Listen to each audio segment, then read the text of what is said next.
Porque todo mundo fica às vezes perguntando, não, mas se ele só usa isso, nunca vai usar roupa normal, né? Roupa normal. Por que disso?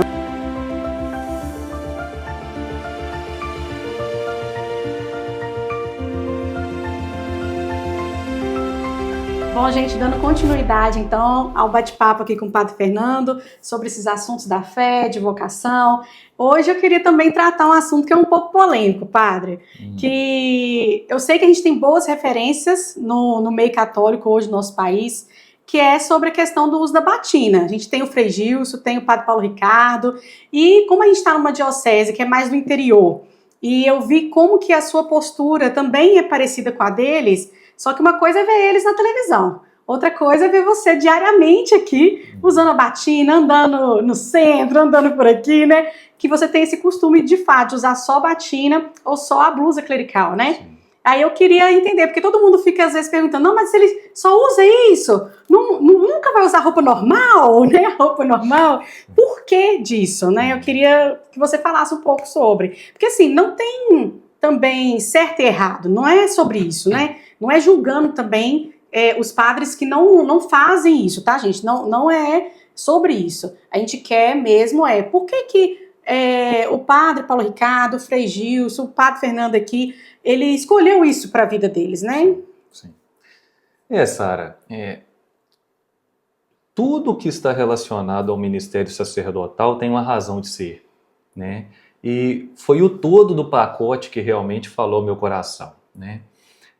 Na igreja sempre foi muito característico e tradicional que uma pessoa que se consagrasse inteiramente a Deus tivesse também um distintivo no seu modo de vestir, no seu hábito de vida.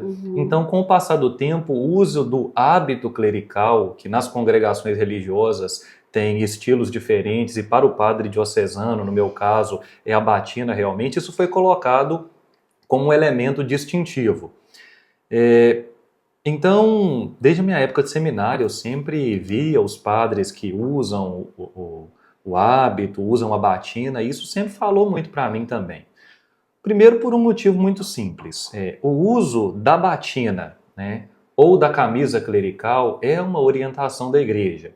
Né? No Código de Direito Canônico, a igreja nos orienta aos sacerdotes a usarem a veste clerical.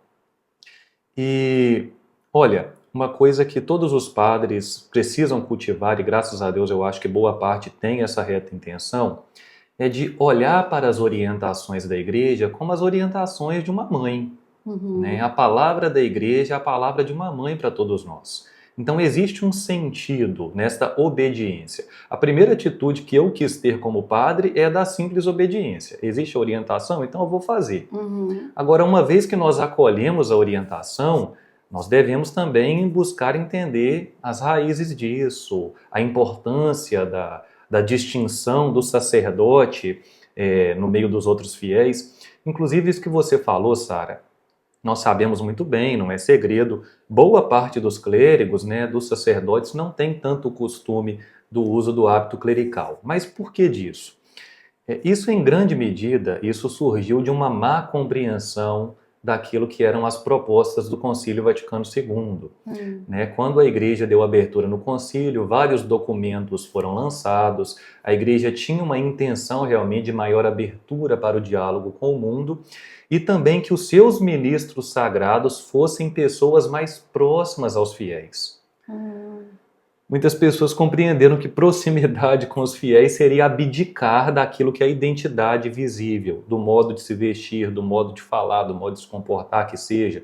Então, muitos padres realmente aposentaram suas batinas, a veste clerical, mas isso nunca foi um posicionamento da igreja. Pelo contrário, São João Paulo II, depois, já algum tempo depois do concílio ser encerrado, ele lançou o direito canônico atualizado, insistindo na necessidade disso. Então, novamente digo, não é julgando aqueles que não usam, mas existe uma razão de ser, do porquê que a igreja nos pede isso. Em primeiro lugar, que o padre ele precisa ser reconhecido pelos fiéis. Né? As pessoas precisam olhar para um ministro sagrado na rua e perceber, é alguém consagrado. Porque o sacerdote, como que é essa questão de você é padre em tempo integral. Às vezes eu brinco com alguns amigos e falo assim, eu sou amiga do Padre Fernando, eu não Sim. sou amiga do Fernando. Sim. Há uma grande diferença disso, Sim. né, Padre? É. Então, assim, nós temos que cultivar essas amizades santas tendo essa visão, porque a gente tem que contribuir com o seu ministério também, Sim. né? Então tem isso, né? Você não deixa de ser padre. Diferente de uma mera profissão, né, em que você tem momentos que você exerce a sua profissão, a consagração de vida é um estado permanente. Eu sou padre celebrando a missa, eu sou padre com os meus pais dentro de casa, eu sou padre sozinho na casa paroquial. Então, independente da circunstância, nós dizemos que existem sacramentos que conferem um caráter indelével na alma dos fiéis.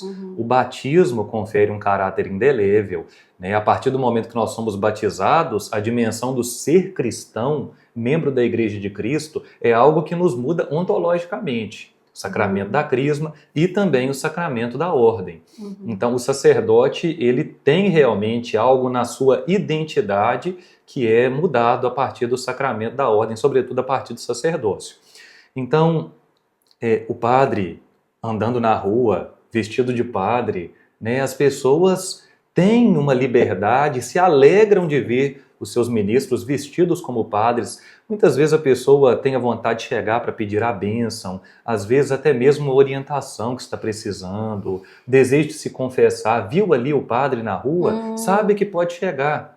Algumas pessoas vão falar, mas o padre, com batina ou sem batina, ele vai ser conhecido na sua paróquia, entre as pessoas que já o conhecem. Mas se você está num lugar desconhecido, onde você não tem o costume de ir, e às vezes tem alguém precisando, estar identificado é mostrar que você está à disposição, você Uma está a situação serviço. muito engraçada é que lá em casa, meu pai é evangélico e nós somos católicos. E aí um dia eu convidei o Padre Fernando para um momento de fraternidade, assim, a gente ia almoçar, e o Padre Fernando foi de batina, foi a primeira vez que ele foi lá em casa.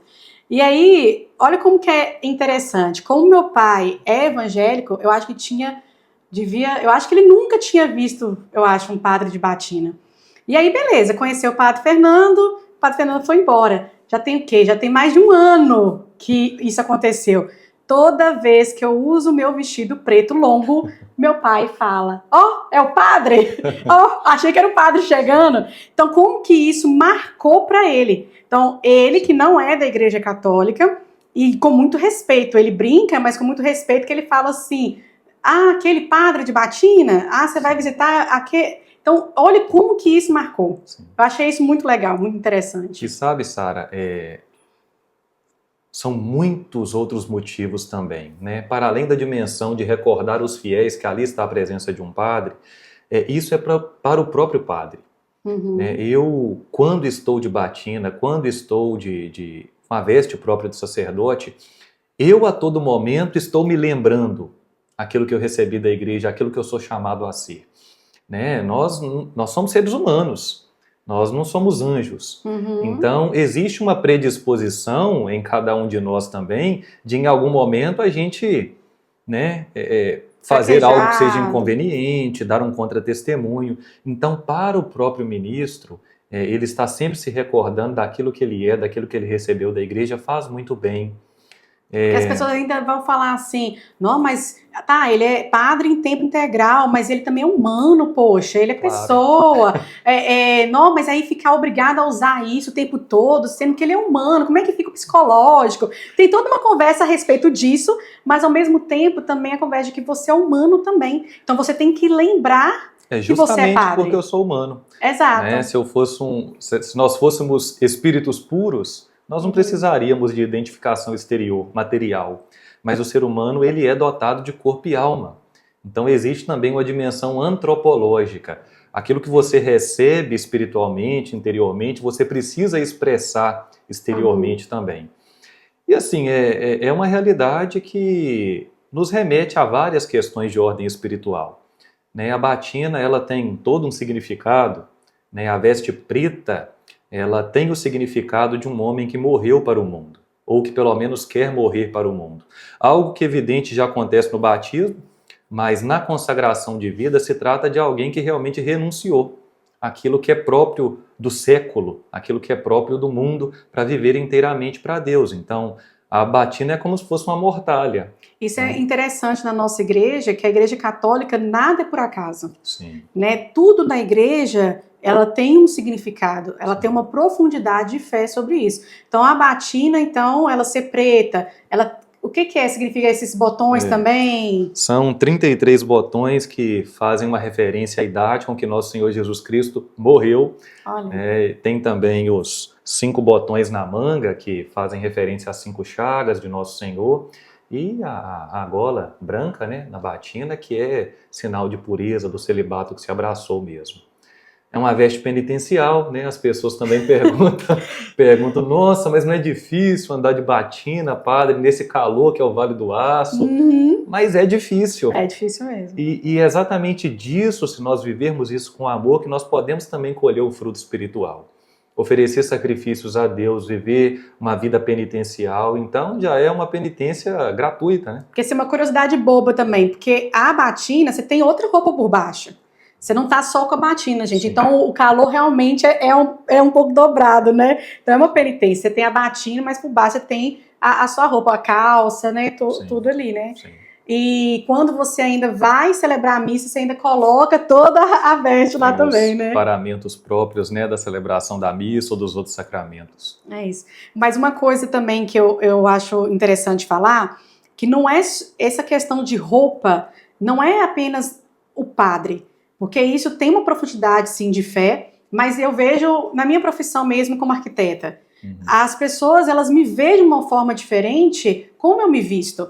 É ridículo hoje em dia, a gente tem essa discussão, né? A roupa não define caráter da pessoa, a roupa não define ninguém, sei o quê, pode usar um short curto, top, que não quer dizer nada. Não, gente, quer dizer sim alguma coisa. Eu estava até vendo uma entrevista esses dias, a menina estava falando sobre isso, e falou, não, mas se você vê uma pessoa toda bem vestida, conservadora, e outra com shortinho curto, o ser humano, ele é visual. Claro. Então ele vai olhar e ele já vai saber quem é quem. Claro. Então, o médico, por exemplo, eu estava falando isso com um amigo meu que está estudando para medicina, que ele está estudando ainda, então ele está fazendo um estágio na UPA, e ele tem isso, ele veste o jalequinho e tem o médico que não está vestindo, que é uma roupa normal. As pessoas acham que ele que é o médico. Claro, olha só. Claro. Então, como que o ser humano é visual e como que é importante a forma como a gente se dispõe, porque tudo bem, gente, que eu posso estar muito bem engravatado e ser uma pessoa de péssimo caráter. Mas eu acho que o exterior, ele tem que refletir, sim, o interior, né? Não é medir as pessoas pura e simplesmente pelo modo que se vestem. O padre que usa batina é um santo, o que não usa não é. Ou a pessoa que vive a modéstia exterior quer dizer necessariamente que é uma pessoa virtuosa. Não é isso. Mas é como você falou, nós somos visuais, nós vivemos de associação. Existem certos comportamentos, existem certas vestes, existem certas práticas que nós associamos a determinados grupos de pessoas. Nesse sentido, é o preconceito natural. Preconceito, no sentido de que antes de você ter a conclusão exata das questões, você já tem que ter uma ideia anterior a respeito do assunto, né? Então, realmente, nós precisamos da dimensão exterior também, porque isso constitui o ser humano. Eu achei bonito também quando você me contou que você chegou agora lá como pároco e quando você anda na rua, as crianças te reconhecem como padre, né? Então as crianças gritam, olha o padre, vem cá, padre. Então olha como que também isso é belo, né? Porque às vezes essas crianças nem da igreja frequentam às vezes, né? Mas eu acho isso muito profundo, né? As pessoas, querendo ou não, Sara, elas ao verem um padre vestido de batina, eu falo... Quando eu era seminarista, eu já era encantado com isso. As pessoas são forçadas a ter a sua mente elevada para a dimensão do sagrado, para Deus. Mesmo que não sejam católicas. Elas sabem que aquilo é uma alusão à dimensão sagrada. Então tem ali um ministro que representa aquela religião. É importante, realmente isso faz muito bem para as pessoas que estão ao nosso redor. E querendo ou não, nós católicos, a gente vê no sacerdote a persona Christi, né? Sim. Então assim, vocês são mesmo chamados a se comportarem com... Eu sei que vocês são humanos, né? Tem toda essa questão, mas sim, essa é a vocação que vocês escolheram, né? Sim. Então, quanto mais profundidade também você se aprofundar no seu sacerdócio, mais frutos serão gerados, né? Então, você tem visto isso? Como que é? Porque são poucos aqui, né, na nossa região que usa. Como que você tem visto esses frutos? Assim, as pessoas comentam, como que tem sido a abordagem com você? Tem prós e contras, né? Como que é? Sara, a batina é aquele negócio. Se você se dispõe a andar de batina, você tem que estar disposto também a receber elogios e a receber cusparadas, né? Então, de fato, em ambientes hostis, talvez, a fé, a religião, as pessoas vão olhar torto, não vão gostar, vão ridicularizar. Eu já sofri algo nesse sentido. Mas, majoritariamente falando, claro, porque também eu convivo mais num ambiente católico, as pessoas são profundamente gratas, Sara. No passado, na igreja, existia uma expressão que muitas pessoas reproduziam, que é a ideia de que a batina afasta as pessoas, porque as pessoas vão olhar para o padre como alguém superior, como alguém intocável. E aquilo que a gente vê na prática é exatamente o contrário, né? Você chega vestido com a veste própria do seu ministério, as pessoas vêm correndo ao seu encontro, vêm pedir bênção, querem conversar, e isso assim é algo geral, isso em todos os lugares. Se tem pessoas católicas, as pessoas agradecem mesmo, literalmente, padre, que bom que o senhor usa batina, a gente espera que realmente os padres usem, porque isso faz diferença, faz diferença. Faz tanto na sua vida como na vida do fiel também, né? Claro, E isso é bonito. E lógico que tem toda a questão também que a gente brinca, né? Não, mas ele só usa batina, a gente estava até brincando sobre isso, né? Que independente se você usa batina ou não, o padre, as pessoas acham que vocês não tiram férias, que vocês não comem, que vocês vivem de luz. Eu tenho isso também, mas faz parte, né, da vida, e eu acho que isso é muito bonito, sim, dessa profundidade de fé e, de fato, viver o sacerdócio como a igreja, de fato, direciona, né? Existe algo, Sara, acontecendo. No Brasil isso é muito visível, mas isso é um fenômeno no mundo inteiro. Essa dimensão da batina, ela é um aspecto de um fenômeno que vem acontecendo no Brasil, que é um desejo de retorno à tradição católica. Né? Por causa das incompreensões, como nós já falamos, a respeito das mudanças que a igreja propôs, do Concílio Vaticano II, muitos membros da igreja foram se afastando das práticas tradicionais, dos costumes católicos, daquilo que é a dimensão visível material da fé. E hoje existe um retorno cada vez mais intenso de jovens que querem retomar a tradição da igreja, viver os aspectos tradicionais da igreja, e a batina é um elemento muito claro disso. Muitos jovens que querem se consagrar a Deus têm esse desejo também de usar o hábito clerical, a veste religiosa própria da congregação. Isso é muito claro, graças a Deus. Que bom. Então a gente te agradece e eu queria saber de vocês. Comenta aqui se tem algum questionamento, alguma curiosidade a mais sobre o sacerdócio ou sobre a igreja, para a gente também fazer mais vídeos para vocês.